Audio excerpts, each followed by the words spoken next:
Hello, everyone, and welcome to Book Explorers, where we explore wonderful books for kindergarten through second grade and third through fifth grade every month.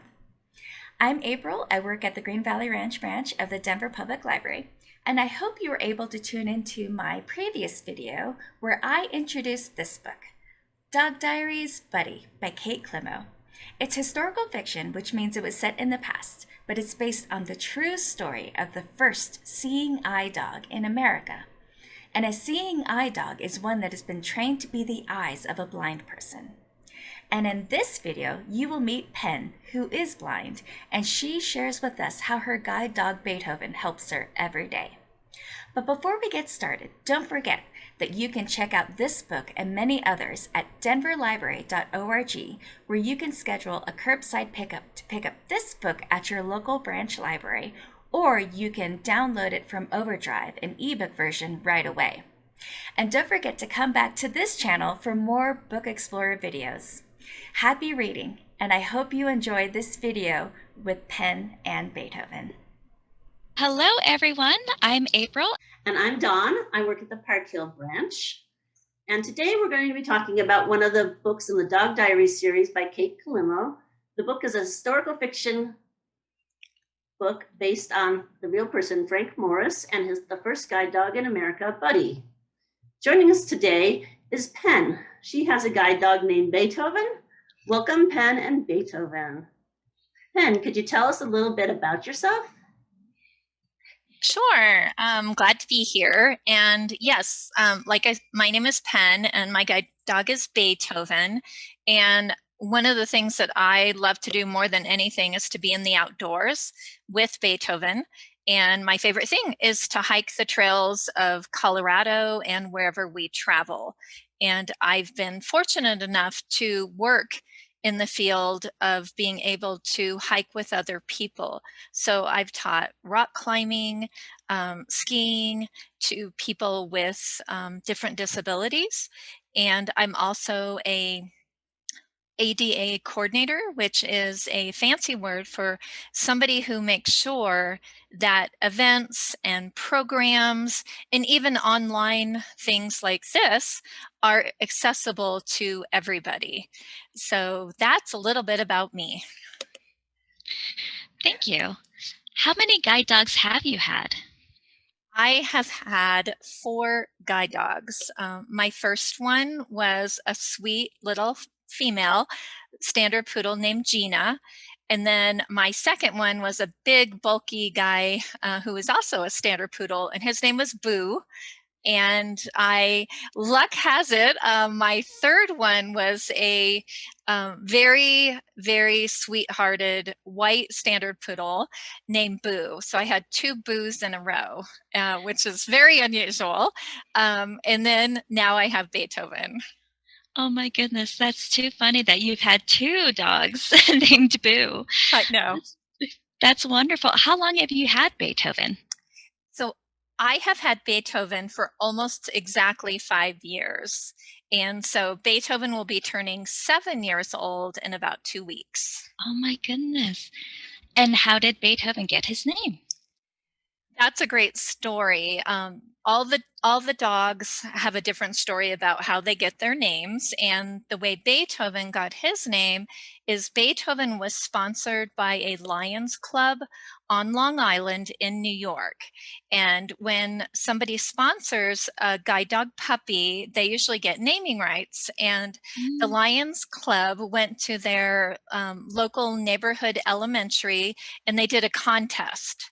And so they had a super baby cuddly picture of Beethoven when he was just born, and the kids put in names, what they thought he should be named, and a 5th grade little boy was Beethoven. And so he won. I don't know what he won, but he won, and that's how Beethoven. And I don't know if he was named after the big Saint Bernard in the movie Beethoven, or if he was named after, the composer Beethoven. Oh my gosh, that's so funny. I love that story. What a great thing to do to name the puppy. Yes. Yes, it's a lot of fun. It's always fascinating how usually somebody will name it after their dad or an uncle or something or sister. But yeah, Beethoven's was a little bit unique. Penn, can you tell us about what training Beethoven and yourself have gone through both before and after you got him?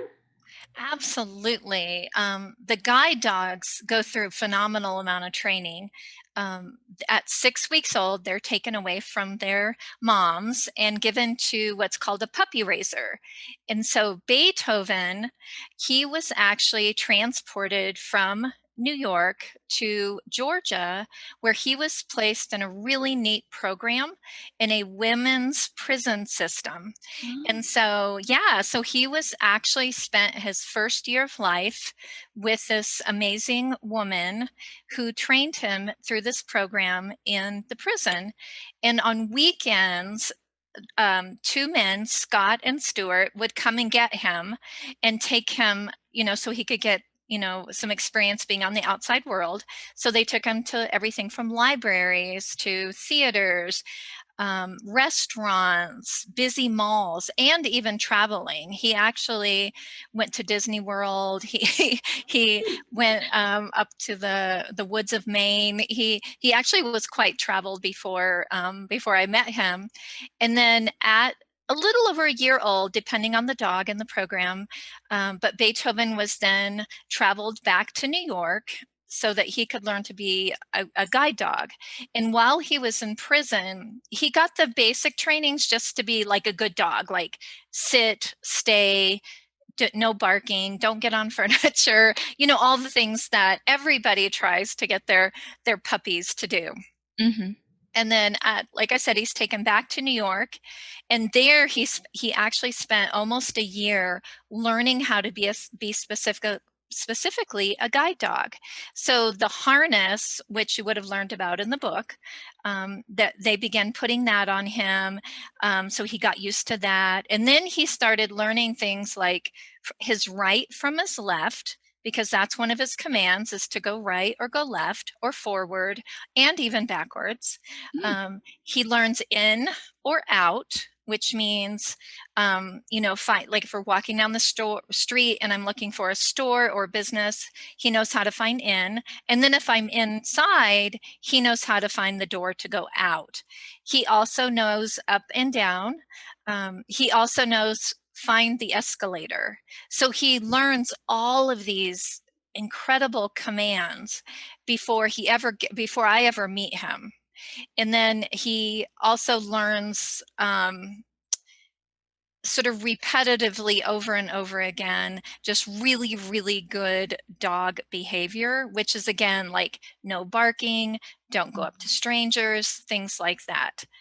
And then I met him. I flew out and I had to spend 2 weeks, because by the time I got to Beethoven was completely trained. He was a perfect guide dog. However, I needed to spend 2 weeks with him. Even though I'd had guide dogs in the past, if you've ever had a dog, there's no two dogs alike. And so I had to spend 2 weeks with Beethoven so that I learned the commands that he knew and sort of his nuances too. Like Beethoven has a pretty fast walk, which I do too. So we had to learn how to really get into sync with that. And then also for him to get used to me, because he was used to trainers, and then he again was used to Scott and Stuart as his puppy raiser and the woman that was in the prison. So he'd already been through a lot of humans before he got to me. And so that's why we had to spend 2 weeks together in New York so that we could get used to each other and for me to learn what he knew. And then when we flew home, I spend up to about 10 minutes a day, which may not sound like a lot, but for people who don't do any training, which is most people who have a pet, but when you have a guide dog, you have to spend a minimum of 10 minutes every day going over the training. And it's simple, sit, stay, also building trust with him. Like I have him lay down and then I step over him and he's not allowed to move when I do that. Or I walk all the way around him and he's not supposed to move. So it's just, making sure and instilling in him that I am the trainer. I am the alpha dog. And even though I love Beethoven and everything, it is a very different relationship than if he was a pet. Right, right. That is fascinating. Can you help us to understand how Beethoven helps you in your daily life? Absolutely. I travel a lot for work and for the different community projects that I volunteer for. So Beethoven helps me when I'm in the airport. He helps me find the counter and get through TSA. I've been on subways and trains with him, and we would take the bus back and forth to Fort Collins every day, which is where the main office was that I was working out of. He also helps me cross streets, everything from my street outside my house, which isn't very busy at all, versus a very large, maybe 6-lane intersection. And I am very good with my cane, but with Beethoven, I move so much faster and I move so much more confidently, and I also feel safer when I'm with Beethoven. But also, Beethoven does way more than that. There are situations sometimes when I feel like I'm lost or I'm not quite sure where I am, and that's scary. I think anybody would feel a little scared if they didn't know where they were. And it's so nice to be able to reach down and put my hand on Beethoven and just pet him, and it just totally calms my nerves and just gets me refocused. And so that's something that is worth all the money in the world for me, is that bond we have. And so so those are the things that Beethoven does for me throughout the day. He really does help get me from point A to point B, but he also is such a magnet for me to get refocused and calm down and know that it's okay because we're together, and it's okay we're lost because we're together. Exactly. I totally understand that. Yeah. And we've been talking a lot about Beethoven, but we haven't seen him yet. Could you? Sure. Just a view of Beethoven? Beethoven, come. I think he's taking a nap. Come on. Up. Let's go. Come on. Beethoven, up. There he comes. Here he comes. Come on, buddy. Up, up, up. Up, up, up. I know. What do you think? Can you see him? Yes. There he is. Yeah. There he is. Yeah. Happy birthday, Beethoven. A little bit early. Yes. I've been told he's getting a little bit of silver on his face. Yeah, I can see a little bit, I think. Yeah. Such a pretty dog. Thank you. He is. He's a snuggler, too. That's always nice. Well, bringing us back to the book, in the book, the phrase intelligent disobedience is mentioned, and an exciting example is given of the guide dog Buddy saving Morris from 2 out-of-control horses. Can you give us an example when Beethoven has used intelligent disobedience to help you? Yes, absolutely. And basically what that means is that Beethoven was trained to always follow my direction. So when I tell him forward or stop, he's supposed to do it, and he's supposed to do it very quickly. However, if there's a situation where he feels unsafe or that I'm making the wrong decision for some reason, that it's okay to disobey me. And when I got Beethoven, I was actually sad because I had to retire Boo, my last guide dog. And I wasn't totally sure that I wanted another guide dog because I spend so much time with my guide dogs, and it's really heart-wrenching when they have to retire. However, I got the call that they had the perfect dog for me, and his name was Beethoven. And so I flew out to New York to meet him, and we instantly became friends, but I was still really hesitant about trusting him and really opening my heart up 100% to him. So we sort of went through the steps, and we got through the 2-week program, and I brought him home. And right the second week that I had him home. So we're still fairly new. We've been together for less than a month. We are going to catch the bus, and we are crossing the street, and it's not a huge street, but it's a decent sized street. We're waiting on the corner like we're supposed to. I hear the parallel traffic, which means it's safe for us to go. I gave Beethoven the command to cross the street, and we stepped out in the street. And we're only like midway through that first lane, and Beethoven lurches forward, almost dragging me to the ground. I almost lose my footing, and then continues to drag me. Oh. And at that exact same moment, what sounded like a huge truck, and I guess it was pretty big, went right behind us. Like its wheels were screeching, and it was crazy. I was, of course, shaken. Beethoven was shaking. But he still did his job. He got us across rather quickly to the corner, and he sat down, and there was a woman that was parked, or she wasn't parked, but she was ready to go through the light. She was waiting in her lane to go through the light. And she saw the whole thing, and she jumped out of her car because it was so close. She actually thought we got hit because it was that close. And so she came over to make sure to check on us. And she also called the police because she got a partial license plate in the description of the car. And the truck didn't even stop. And she said that he had run the red light. And at that moment, what flashed through my head is that if I had been in that exact same situation with my cane, there's no way I would have gotten out of the way fast enough.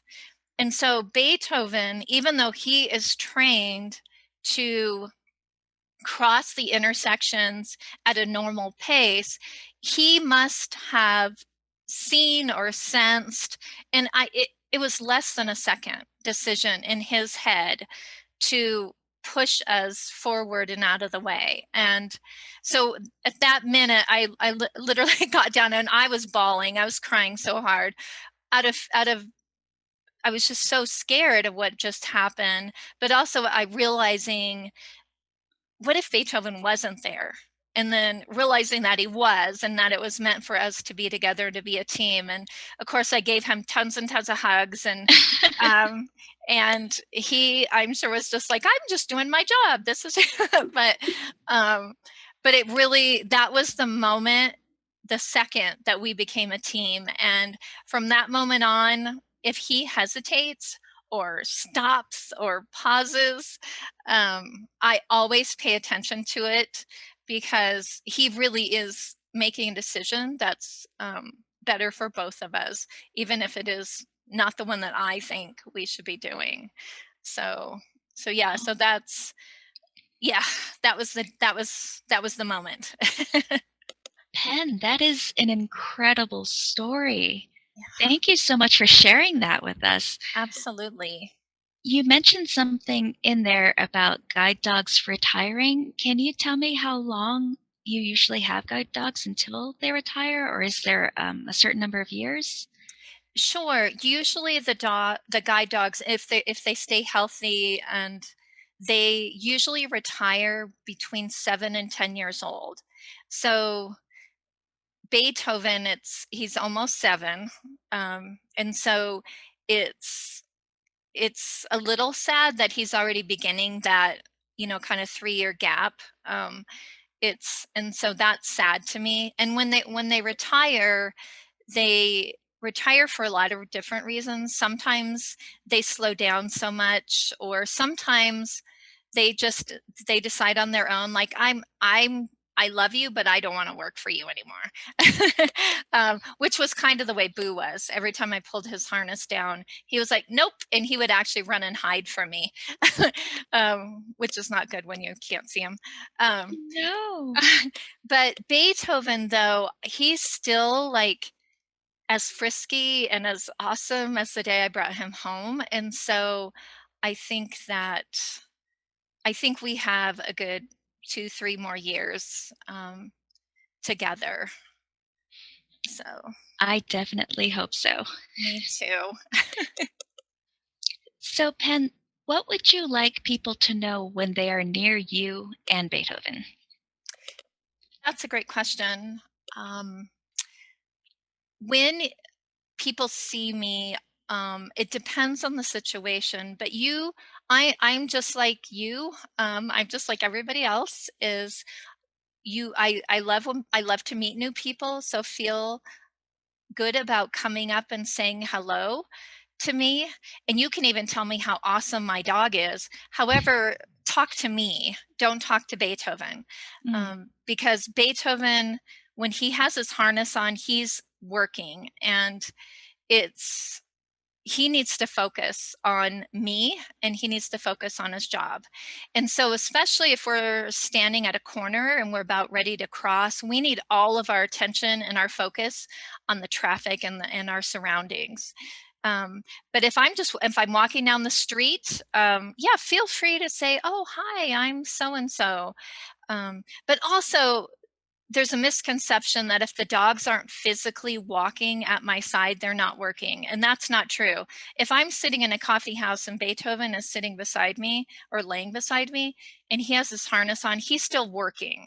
You should never interact with a guide dog, regardless if they're walking or standing. But it is totally okay to come up and ask questions and introduce yourself. And I love when children come up, because that is a great opportunity. And a lot of times children know way more about guide dogs than their parents. I hear it all the time.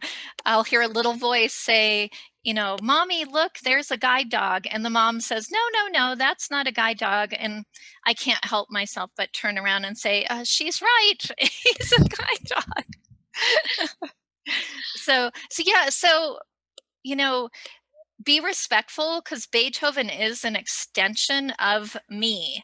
So you wouldn't walk up to me and start petting my eyes or trying to feed me a treat. And so don't do that to Beethoven. So that's, I guess, what I would like people to know about us. That's a great way of putting it. So, because the story took place in the past in 1928, there were no laws about guide dogs back then, and Morris had to help educate others so guide dogs would be allowed to go anywhere they went. Um, it's now almost 100 years later, and I was wondering if you have any problems going places with Beethoven. Yeah, so 1928 sure sounds like a long, long time ago. So you would think after almost 100 years that everybody would know what the guide dog is, what the laws are, about the Americans with Disabilities Act is. However, there's still a tremendous amount of ignorance, or people that just don't want to follow the law. They don't agree with it, so they don't think they have to follow it. I would say most of the time, I don't have a problem, but it's always shocking to me, especially because I travel so much, that we will still get told, like when we're trying to go into a restaurant, that I can't go in, or a clothing store, or a theater, or even a bus. Sometimes in even big cities, they'll be like, "You can't bring that dog on here." And I know the ADA laws, and so I'm very well versed in them. So I always believe in education first, but it does get tiring after, especially when I'm traveling a lot. I feel like 100 times a day I'm saying it. And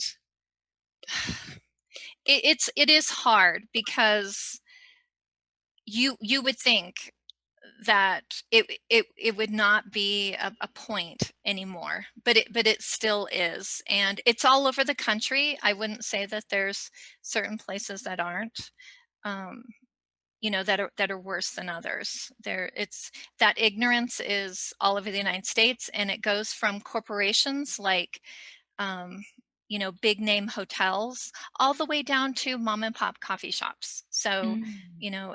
it's a big range. I am so thankful about Mr. Morris and what he did with Buddy. I can't imagine. I mean, I get frustrated when I might get one person a week that discriminates against me and tells me, no, I can't go in there. But he got it every day, all day. And thanks to him, we have laws that protect guide dogs. And I think any of us who use guide dogs, we always think back to him and we think back to Buddy and what they went through and how hard they fought to get us to where we are today. And I think because of that, we all want to continue that trailblazing that he did almost 100 years ago. Wow, that's incredible. When I was talking with Dawn about the questions that we would ask you, I thought the last one about ADA compliance, it would be a moot point for you. So thank you for educating me about that. You're welcome. You're welcome. And now, Penn, is there anything else that you would like us to know about you or Beethoven? Just that we are just like you. When you see somebody who, regardless if they're using a wheelchair or a cane, or maybe they have a prosthetic leg or arm, or maybe their face looks different than yours. We are just like you. We like to be treated with respect and kindness, and we have a lot to offer the world. And so just give us a chance and get to know us, and your life will be better for it. Absolutely. Well, thank you, Penn. We have reached the end of our interview. And I want to say thank you from the bottom of my heart for educating me about this. And thank you for joining us to tell us more about Beethoven, too. I really appreciate the time you took to come and talk to us about that. Absolutely. Thank you for what you're doing.